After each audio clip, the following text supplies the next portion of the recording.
बबीता, बहुत जोरों की भूख लगी है। बहू से कहो तो जल्दी से वो मेरा खाना लगा दे। हाँ जी, अभी कहती हूँ, जब तक आप हाथ मुंह धोकर आ जाइए। जानवी, जानवी बहू। अरे क्या हुआ मम्मी जी, क्यों शोर मचा रहे हो आप? अरे बहू, तुम ऐसे चिढ़ क्यों रही हो? मम्मी जी, क्या काम है जल्दी बताइए, वहाँ मेरा इम्पोर्टेंट शो निकल जाएगा। बहू, तुम्हारे पापा अभी दुकान से आए हैं, जल्दी से उनके लिए 2 रोटी सेक दे। देखिए मम्मी जी, बहुत सहन कर लिया मैंने, और अब मैं कोई नई बहू नहीं हूँ जो आप लोग जब चाहे मुझे ऑर्डर देते रहे और मैं चुपचाप गूंगी गुड़िया की तरह आप लोगों के सारे ऑर्डर मानते रहूं। अरे मैं कहती हूँ, मैं अकेली क्यों घर के काम काजों में पीसूं? आपकी बेटी भी तो है ना, आप उसे भी तो रोटी सेकने कह सकते हो। क्या वो अपने पिता के लिए 2 रोटी नहीं सेक सकती? अरे बहू, ये अचानक से तुम्हें हो क्या गया है? अभी तक तो सब कुछ ठीक था। और वैसे भी मैंने तुम्हें कौन सा भारी काम बता दिया है? मैंने तो सिर्फ तुमसे इतना ही कहा कि अपने ससुर जी के लिए 2 रोटी सेक दो। वही तो मैं आपसे कह रही हूँ मम्मी जी, कि आप अपनी बिटिया से कहो ना, वो भी तो कभी अपने पिता को 2 रोटी सेक कर खिलाए।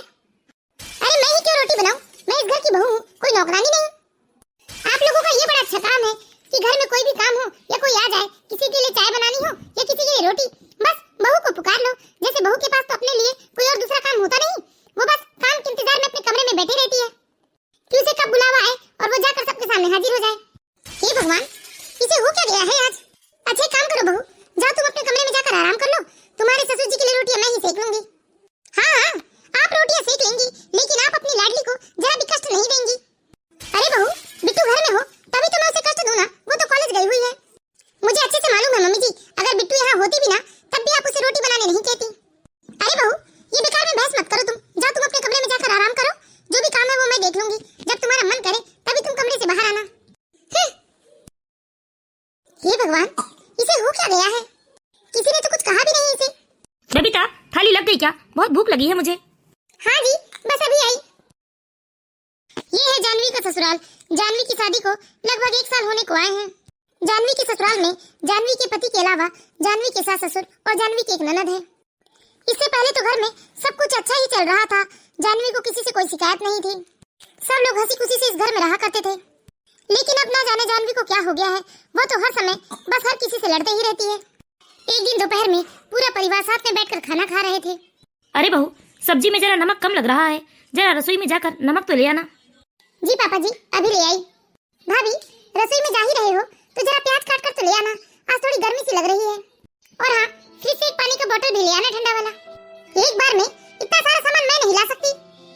और बिट्टू, तुम्हें ठंडा पानी, नमक, प्याज, मिर्ची जो कुछ भी चाहिए ना, वो सब तुम खुद उठ जाओ और जाकर रसोई से ले आओ। अरे मैं भी इंसान हूँ, मैं भी खाना खा रही हूँ तुम्हारी तरह, लेकिन फिर भी किसी को कोई भी चीज की जरूरत हो तो मैं ही उठकर रसोई में जाती हूँ, तो तुम क्यों नहीं जा सकती? अरे भाभी, आप इतनी सी बात में ऐसे क्यों बिगड़ रही है मुझ पर? वैसे भी आज का सारा खाना तो मैंने और मम्मी ने ही मिलकर बनाया है। अच्छा, एक दिन खाना बना दिया तो आप एहसान जता रही हैं मुझ पर? भाभी, ये कैसी बात कर रहे हो आप? मैं आप पर कोई एहसान नहीं कर रही हूँ, और मैंने तो आपको इसलिए प्याज लाने को कह दिया क्योंकि आप रसोई में जा रही थी, और आप चाहती ना भाभी तो ये सारा सामान आप ट्रे में रखकर ला सकती थी, लेकिन आप तो चाहती ही नहीं।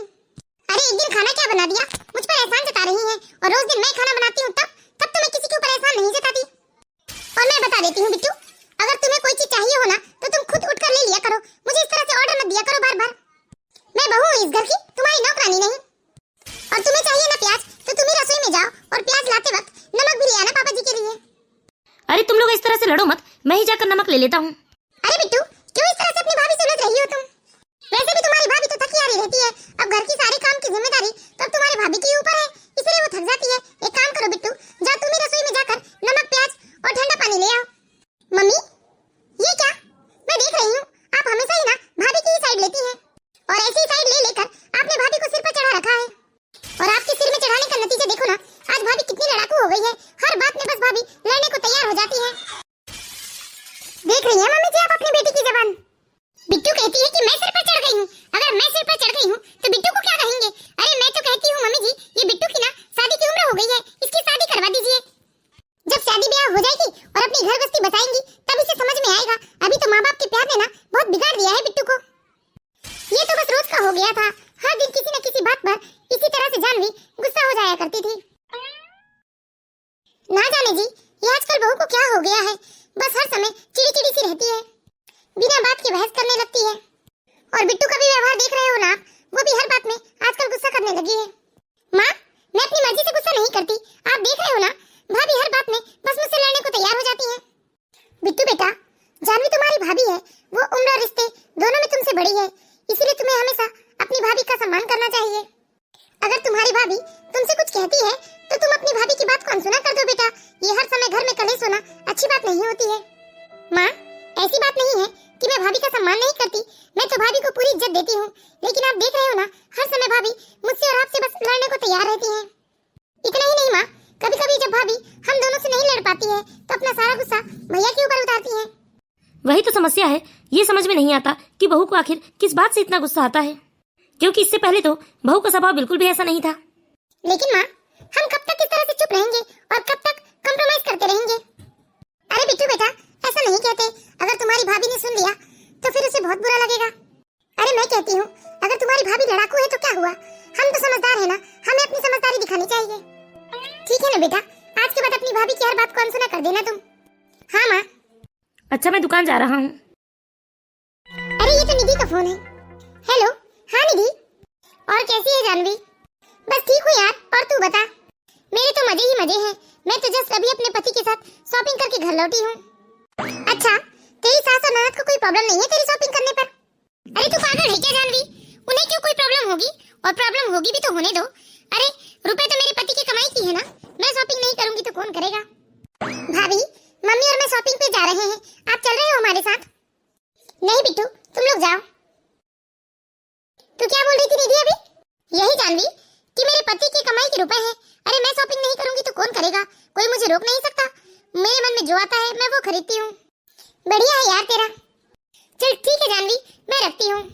एक निधि को देख लो, जब देखो तब अपने पति के साथ शॉपिंग पे ही जाते रहती है, और एक हमारे जनाब को देख लो, इन्हें तो ऑफिस के काम से फुर्सत ही नहीं मिलती। लेकिन मैं भी फोन लगाती हूँ और कहती हूँ कि मैं इनके साथ शॉपिंग पे चलना चाहती हूँ। हेलो, हेलो अनमोल जी। हाँ कहो जानवी। आज शाम को ऑफिस से आने के बाद हम दोनों शॉपिंग पर चलेंगे, मैं तैयार रहूंगी। अरे सॉरी यार जानवी, आज तो वैसे ऑफिस में इतना काम है कि घर आते तक मैं बहुत थक जाऊंगा, इसलिए हम लोग फिर कभी चलते हैं। ये एक काम करो ना, तुम बिट्टू या मम्मी के साथ चली जाओ। जब आपसे बोलो आपके पास टाइम ही नहीं रहता। अरे जब बीवी के लिए समय ही नहीं था तो शादी करने की जरूरत क्या थी? इस तरह जानवी गुस्से से फोन रख देती है, और थोड़ी देर बाद जब वो हॉल में जाती है तो देखती है कि उसकी ननद और सास तो शॉपिंग करके आए हैं।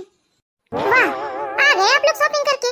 अरे रोज शॉपिंग होती है इस घर में, मेरा पति कमाता है लेकिन मुझे ही कुछ नहीं मिलता। अरे बहू, ये क्या बोल रही हो तुम? और नहीं तो क्या मम्मी जी, आखिर बेटा कमा रहा है तो आप लोग तो उड़ाएंगे ही ना।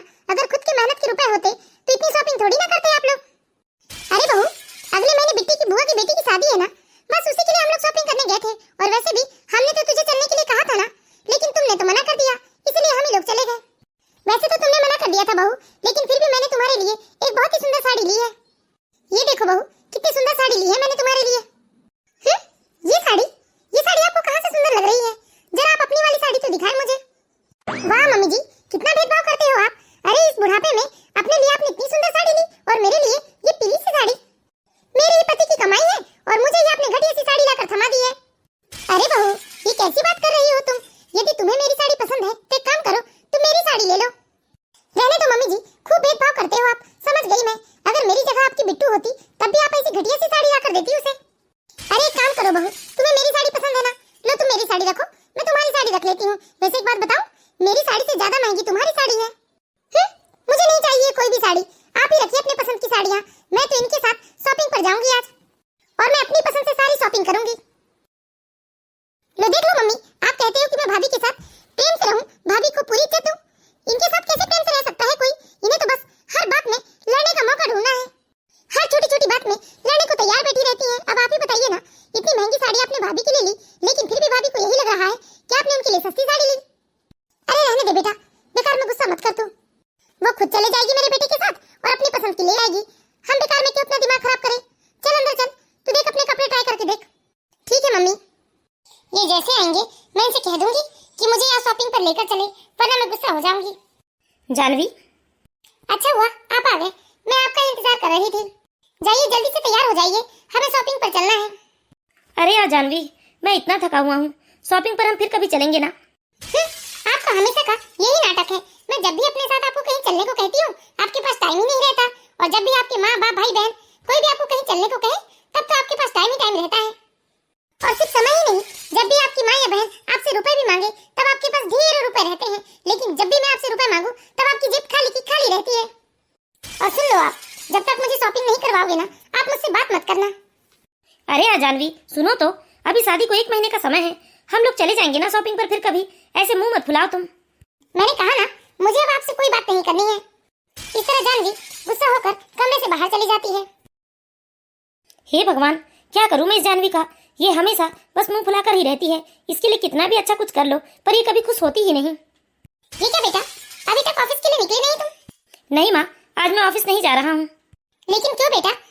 माँ, मैं आज जानवी को शॉपिंग पर लेकर जा रहा हूँ। हाँ बेटा, ले जा तू बहू को शॉपिंग पर, और सुन, उसकी पसंद की खूब शॉपिंग करवाना, ताकि उसकी सारी नाराजगी दूर हो जाए। माँ, मैं चाहे कुछ भी कर लूँ, लेकिन जानवी की नाराजगी तो कभी दूर नहीं कर सकता। हमेशा जानवी का मुंह फुला ही रहता है। अच्छा, तो तुम यहाँ अपनी माँ से मेरी चुगली कर रहे हो? अरे नहीं नहीं जानवी, तुम गलत समझ रही हो। जानवी, ये आजकल तुम्हें हो क्या गया है?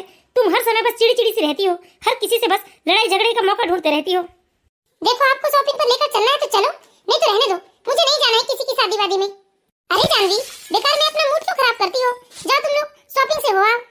हाँ चलो जानवी, आज मैंने तुम्हें शॉपिंग कराने के लिए छुट्टी ली है, आज तुम मन भर के शॉपिंग कर लेना। चलो। इस तरह रश्मि अपने पति के साथ शॉपिंग पर चली जाती है और वह खूब शॉपिंग करती है।